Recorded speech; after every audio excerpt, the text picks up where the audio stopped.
સુરતની પરિણીતાને પોલીસ તરીકે ઓળખ આપી હોમગાર્ડે યેનકેન પ્રકારે મિત્રતા કેળવી યૌન શોષણ કર્યું હતું. હોટલમાં લઈ જઈ કેફી પીણું પીવડાવી દુષ્કર્મ આચર્યા બાદ આરોપીએ મહિલા પાસેથી સોનાના દાગીના અને લોન પર નવી બાઇક પણ છોડાવી લઈ છેતરપિંડી પણ આચરી હતી. હાલ આ મામલે પોલીસ ફરિયાદ નોંધાઈ છે. સુરતના રાંદેરમાં મથુરા નગરી પાસે સુમન જ્યોત આવાસમાં રહેતો પ્રકાશભાઈ હીરાલાલ છબલાણી રાંદેર પોલીસમાં હોમગાર્ડ તરીકે નોકરી કરતો હતો. સપ્ટેમ્બર 2024માં તે નાઇટ ડ્યુટીમાં હતો ત્યારે એક યુવક પત્નીની મિસિંગની ફરિયાદ કરવા પોલીસ મથકે ગયો હતો. ફરિયાદ આપી યુવક પરત ફરતો હતો ત્યારે રસ્તામાં તેને હોમગાર્ડ પ્રકાશનો ભેટો થયો હતો. તે યુવકે પ્રકાશને પોતાની પત્નીનો ફોટો બતાવી ભાડ મળે તો જણાવજો એવું કંઈ ચાલ્યું હતું. જોકે દાનત બગાડી પ્રકાશ છબલાણીએ પોલીસમાં કરેલી અરજીમાંથી ગુમ પરિણીતાનો નંબર મેળવી કોલ કરવાના શરૂ કર્યા હતા.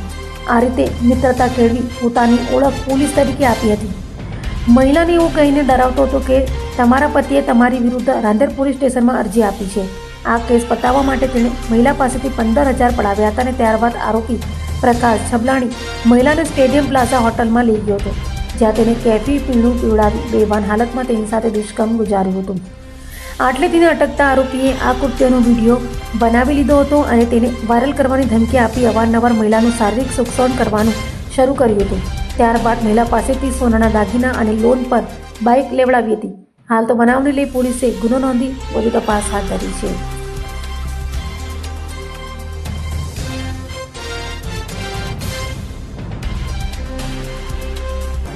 અભય થઈને નિષ્પક્ષતાથી નિરપેક્ષ રીતે વાસ્તવિકતાનો અરીસો રૂપી સચોટ માહિતી લાવતો સત્યની સાથે અભય ટાઈમ્સ.